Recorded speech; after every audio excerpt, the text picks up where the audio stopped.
بسم اللہ الرحمن الرحیم۔ ڈیئر اسٹوڈنٹس، آج ہم 9th کلاس کی ترجمۃ القرآن کا چیپٹر نمبر 4 سورۃ الحج سٹارٹ کرنے جا رہے ہیں۔ تو انشاءاللہ پہلے کی طرح ہم اس کی ریڈنگ کرتے ہیں اور اس میں جو MCQs ہے وہ بھی حل کریں گے اور اس میں جو سوالات ہے وہ بھی حل کریں گے، اور جو اس کا سلیبس ہے ترجمے کا، کون کون سی آیات جو ہے وہ مختص ہیں، وہ بھی ہم انشاءاللہ ایک ایک کر کے پڑھیں گے۔ ٹھیک ہے، تو چلیے سٹارٹ کرتے ہیں۔ سورۃ الحج ہے۔ سورۃ الحج کی آیات کی تعداد 78 ہے۔ ٹھیک ہے، اس میں جو ٹوٹل آیات ہے وہ کتنی ہیں؟ 78 ہیں۔ تو اس کے بعد جو ہے وہ سورت کا تعارف ہے کہ سورۃ الحج ایک منفرد سورت ہے۔ اس کا کچھ حصہ مدنی ہے اور کچھ مکی ہے۔ ٹھیک ہے، یعنی کہ کچھ حصہ جو ہے نبوت اپنا ہجرت سے پہلے اپنا نازل ہوا اور کچھ حصہ جو ہے وہ ہجرت کے بعد نازل ہوا۔ ٹھیک ہے، اس سورت کا نزول مکہ مکرمہ میں ہجرت سے پہلے ہو چکا تھا۔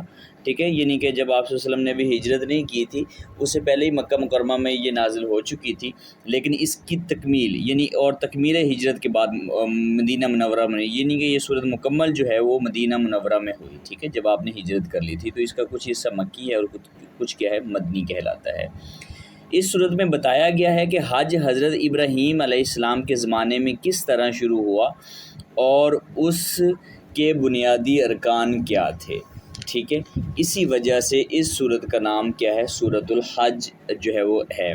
یہاں سے سوال نمبر 1 کا جواب ہے کہ سورۃ الحج کو یہ نام کیوں دیا گیا ہے؟ تو اس صورت میں بتایا گیا ہے کہ حضرت ابراہیم علیہ السلام کے زمانے میں کس طرح حج شروع ہوا، اس کے بنیادی ارکان کیا ہے، اسی وجہ سے اس صورت کا نام سورۃ الحج ہے۔ یہاں تک آپ لکھ سکتے ہیں۔ ٹھیک ہے، نیکسٹ ہے سوال نمبر 2 ہے کہ سورۃ الحج کا خلاصہ کیا ہے؟ تو سورۃ الحج کا خلاصہ جو ہے وہ یہاں سے سٹارٹ ہو رہا ہے کہ سورۃ الحج کا خلاصہ قیامت کے احوال، حج و قربانی کا بیان اور جہاد کی اجازت ہے۔ ٹھیک ہے، یہ کیا ہے؟ سورۃ الحج کا خلاصہ، یہ سوال نمبر 2 کا جواب ہے۔ جی نیکسٹ چلتے ہیں۔ نیکسٹ ہے سورۃ الحج کے مضامین ہیں۔ سورۃ الحج کی ابتدا میں قیامت کے احوال کا بیان ہے، ان کی سٹارٹنگ سے جب یہ سورت سٹارٹ ہو رہی تھی وہاں پہ کیا ہے؟ قیامت کا ذکر ہے۔ قیامت کے دن منافقوں اور کافروں کے برے انجام مومنوں کے اچھے کام کا ذکر ہے، یعنی کہ کافروں اور منافقوں کے جو برے انجام ہوں گے اور مومنوں کے اچھے انجام ہوں گے، ان سب کا ذکر ہے۔ پھر حج اور قربانی کا حکام جو ہے ان کا بیان ہے۔ حج اور قربانی کی حقیقت سے آگاہ کیا گیا کہ حج کی حقیقت کیا ہے اور قربانی کی حقیقت کیا ہے۔ ٹھیک ہے، تو سب سے پہلے ہم اس میں جو ہے وہ ہم MCQs دیکھ لیتے ہیں کہ MCQs کون کون سے ہمارے لیے اہم ہیں۔ تو سب سے پہلے تو یہ ہے کہ سورۃ الحج کی جو ہے ٹوٹل آیات کتنی ہیں؟ سورۃ حج کے ٹوٹل آیات جو ہے 78 ہیں۔ ٹھیک ہے، یہ ویسے یہاں پہ لکھا نہیں ہوا، لیکن اگر پوچھا جا سکتا ہے کہ سورۃ الحج کے ٹوٹل رکوع کتنے ہیں، تو سورۃ الحج کے ٹوٹل رکوع کتنے ہیں؟ 10 ہیں۔ ٹھیک ہے، اسی طرح حج جو ہے وہ کس زمانہ میں شروع ہوا؟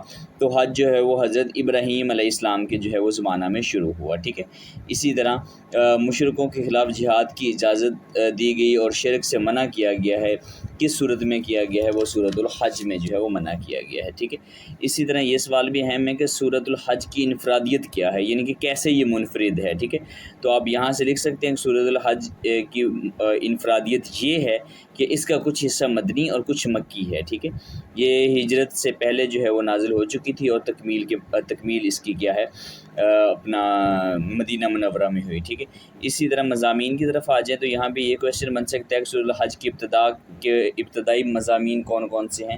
تو سورۃ الحج کے ابتدائی مضامین جو ہیں وہ اپنا قیامت کے احوال کا ذکر ہے اور منافقین کے برے انجام اور اہل ایمان کے اچھے کام کا جو ہے وہ ذکر ہے۔ یہ تھا سوال نمبر 2، یعنی کہ سورۃ الحج کی مضامین، یہ کہ اضافی سوال ہے۔ ٹھیک ہے، جی نیکسٹ چلتے ہیں کہ مشرکوں کے خلاف جہاد کی اجازت دی گئی اور شرک سے منع کیا گیا۔ ٹھیک ہے، جہاد کی اجازت کو مسلمانوں کے لیے خوشخبری قرار دیا گیا کہ آپ کو جہاد کی اجازت مل گئی، کیونکہ اب انہیں کافروں کے ظلم اور ستم کے خلاف طاقت کا استعمال کرنے کو کہہ دیا گیا تھا۔ پہلے یہ تھا نا کہ مسلمان جو ہے وہ کافروں کے خلاف کسی قسم کی طاقت استعمال نہیں کر سکتے تھے، اب کیا ہے ان کو طاقت اپنا استعمال کرنے کا کہہ دیا گیا تھا۔ آنے والے حالات نے ثابت کیا کہ یہ اجازت واقعی ایک بڑی خوشخبری تھی۔ ٹھیک ہے، ان کے مسلمانوں نے جنگ کے ذریعے جو وہ بہت ساری فتوحات حاصل کی، بہت ساری جگہ کو جو ہے وہ کیا ہے فتح کیا۔ ٹھیک ہے،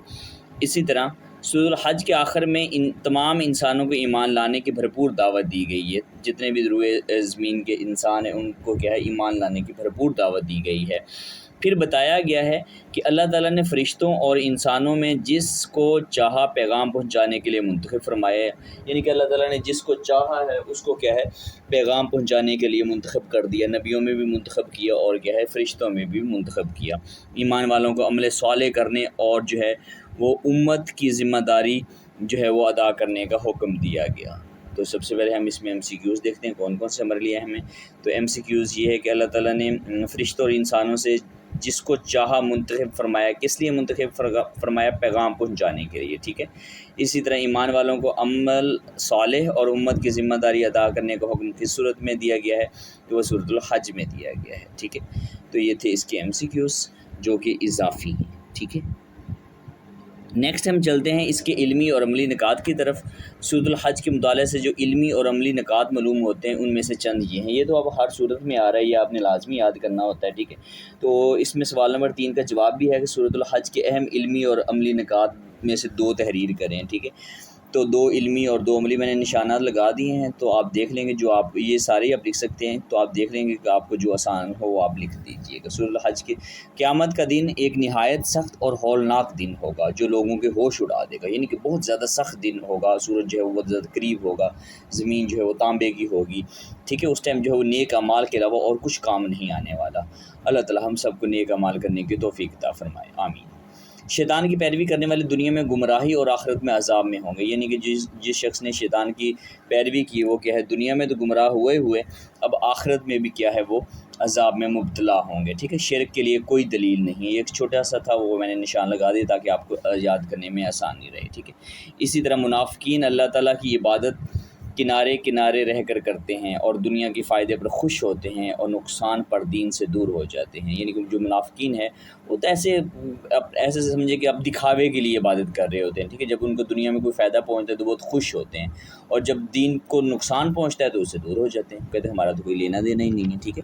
اسی طرح ساری کائنات اللہ تعالیٰ کے حضور سجدہ ریز ہے، اللہ تعالیٰ کی مدد فرماتا ہے، اللہ تعالیٰ ان کی مدد فرماتا ہے جو اللہ تعالیٰ کی دین کی مدد کرتے ہیں، یعنی کہ اللہ تعالیٰ صرف انہی کی مدد فرماتا ہے جو اللہ تعالیٰ کے دین کی مدد کرتے ہیں۔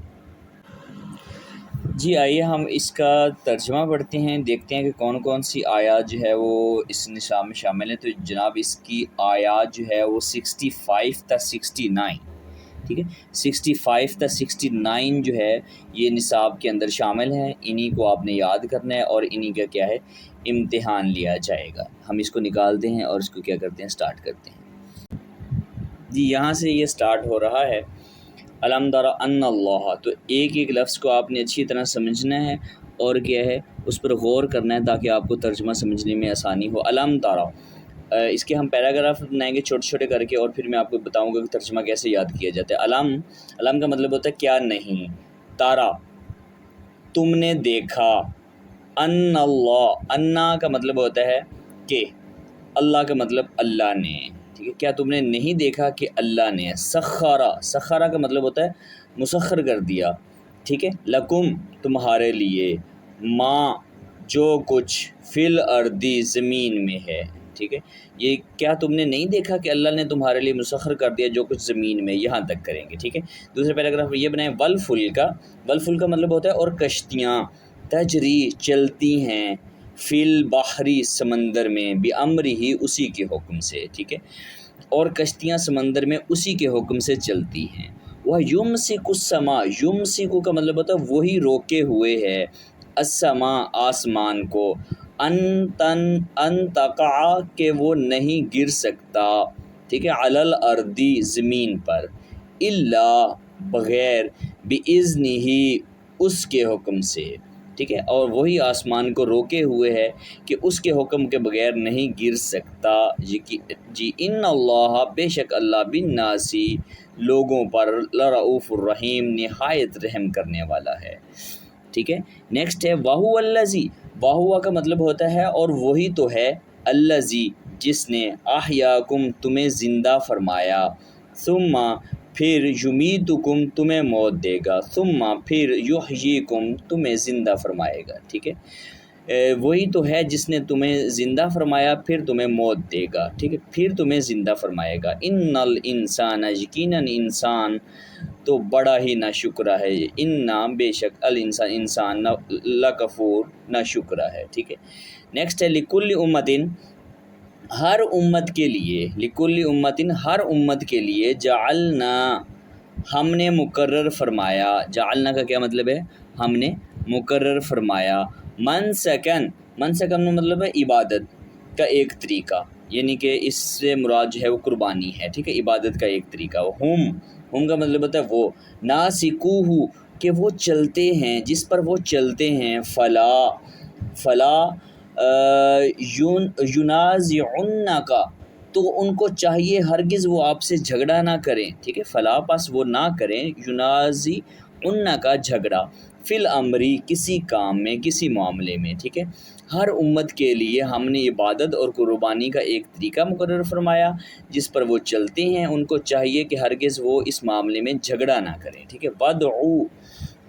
ودعو کا مطلب ہے اور آپ بلاتے رہیں، ٹھیک ہے، ودعو کا کیا مطلب ہے؟ آپ بلاتے رہیں، الا طرف، ربی کا اپنے رب کی، یعنی کہ آپ جو ہے وہ اپنے رب کی طرف جو ہے وہ بلاتے رہیں، انکا بے شک یقیناً آپ، لعلی پر ہیں، ہدن کا مطلب ہوتا ہے راستہ، مستقیم سیدھے، ٹھیک ہے، آپ سیدھے راستے پر ہیں۔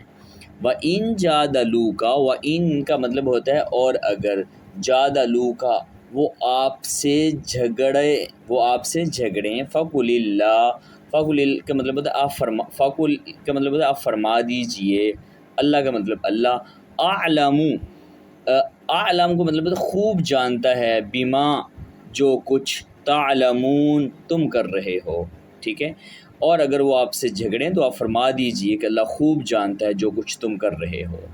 جی نیکسٹ ہے اللہ یحکم، اللہ یحکم کا مطلب اللہ کا مطلب اللہ ہی ہوتا ہے، یحکم وہ فیصلہ فرمائے گا، بینکم تمہارے درمیان، ٹھیک ہے، وہ فیصلہ فرمائے گا تمہارے درمیان، یوم القیامہ قیامت کے دن، فی ما جس چیز میں، تم تھے، فی ہی اس میں، تختلفون اختلاف کرنے والے، تم اختلاف کرتے تھے، یعنی کہ اللہ تمہارے درمیان قیامت کے دن فیصلہ فرما دے گا جس میں تم کیا ہے اختلاف کرتے تھے۔ یہاں تک جو ہے وہ ترجمے کا امتحان لیا جائے گا اور یہیں تک جو ہے وہ آپ لوگوں نے یاد کرنا ہے۔ جی نیچے آ جاتے ہیں، نیچے آپ دیکھ سکتے ہیں کہ یہاں پہ لکھا بھی ہوا ہے باقاعدہ طور پہ کہ سورۃ الحج کی آیت نمبر 65 تا 69 کے بامحاورہ ترجمے کا امتحان لیا جائے گا۔ تو نیکسٹ الفاظ کے ذخیرہ الفاظ، اس میں صرف 3 ہی الفاظ ہیں، وہی روکے ہوئے ہیں، یمسی کو مطلب کیا ہے؟ وہی روکے ہوئے ہیں، یمشونا وہ چلتے ہیں، منسکن کا مطلب ہوتا ہے عبادت کا طریقہ، ٹھیک ہے۔ جی نیکسٹ ہے، اس کے ایم سی کیوز حل کرتے ہیں۔ ایم سی کیوز میں سورۃ الحج جو ہے وہ مکی ہے یا مدنی ہے، تو آپ اس کا جواب جو ہے لکھیں گے کہ سورۃ الحج کیا ہے؟ مدنی ہے، ٹھیک ہے۔ پہلی مرتبہ جہاد کی اجازت دی گئی، پہلی مرتبہ جہاد کی اجازت ہے وہ سورۃ الحج کے اندر دی گئی، سورۃ الحج کے اندر جو ہے وہ پہلی مرتبہ اجازت دی گئی۔ جی اسی طرح سورت کے شروع میں قیامت کے حوال کا بیان ہے، کس سورت کے شروع میں؟ سورۃ الحج کے شروع میں، ٹھیک ہے۔ جی نیکسٹ ہے، سورۃ الحج میں جہاد کی اجازت مسلمانوں کے لیے قرار دیا گیا ہے، کیا قرار دیا گیا ہے؟ مسلمانوں کے لیے خوشخبری قرار دی گئی، ایک یہ رہ گیا، سورۃ الحج میں حکمرانوں کو تاکید کس چیز کی گئی ہے؟ نیکی کا حکم دینے کی گئی ہے، ٹھیک ہے۔ جی نیکسٹ ہے، مختصر سوالات ہیں، تو اس میں سورۃ الحج کو یہ نام کیوں دیا گیا ہے یہ بھی میں نے آپ کو ابھی اپنا نشانات لگوا کے اس کو حل کروا دیا ہے۔ سورۃ الحج کا خلاصہ کیا ہے یہ بھی ہم نے حل کر لیا ہے، ٹھیک ہے۔ اور درج ذیل الفاظ میں سے قرآنی الفاظ کے معنی لکھیں، یہ بھی اوپر ابھی آپ نے پڑھا ہے، یہ تینوں کے تینوں لفظ جو ہے وہ آپ لکھ سکتے ہیں، ٹھیک ہے۔ نیکسٹ آیات آ جاتی ہیں، تو آیات جو ہیں وہ صرف اسی میں سے آ رہی ہیں جو ابھی ہم نے پڑھی ہیں۔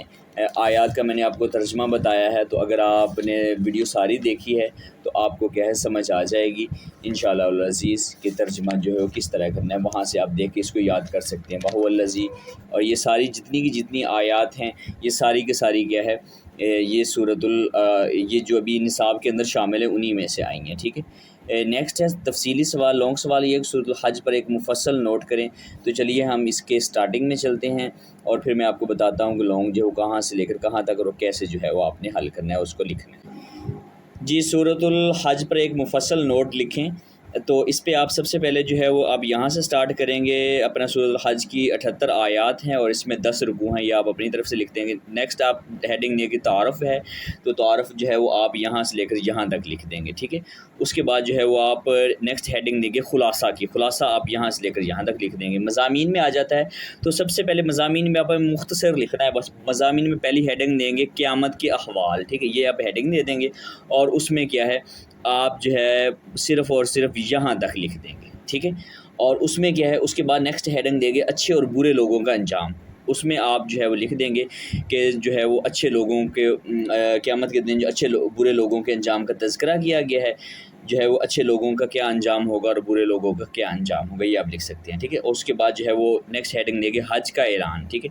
تو حج کے اعلان میں آپ یہاں سے لکھ سکتے ہیں کہ اس صورت میں حضرت ابراہیم علیہ السلام نے خانہ کعبہ کو تعمیر کیا اور اسے کیا ہے اللہ تعالیٰ کے گھر کا طواف کیا وغیرہ وغیرہ۔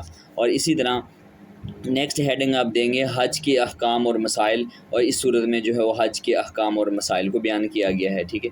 اور نیکسٹ جو ہے وہ آپ جو ہے لاسٹ میں علمی اور عملی نکات میں سے دو دو لکھ دیں گے، تو آپ کا جو ہے وہ لانگ سوال بھی حل ہو جائے گا انشاءاللہ العزیز۔ امید ہے کہ آپ کو آج کی ویڈیو پسند آئی ہوگی۔ اگر آپ کا کسی قسم کا کوئی کویسچن ہو تو آپ کمنٹ باکس میں آ کر پوچھ سکتے ہیں، یا ویڈیو کے ڈسکرپشن میں جو ہے وہ میرے انسٹاگرام اکاؤنٹ کا لنک میں موجود ہے، وہاں پہ بھی آ کر پوچھ سکتے ہیں۔ دعاؤں میں یاد رکھیے گا۔ اللہ حافظ۔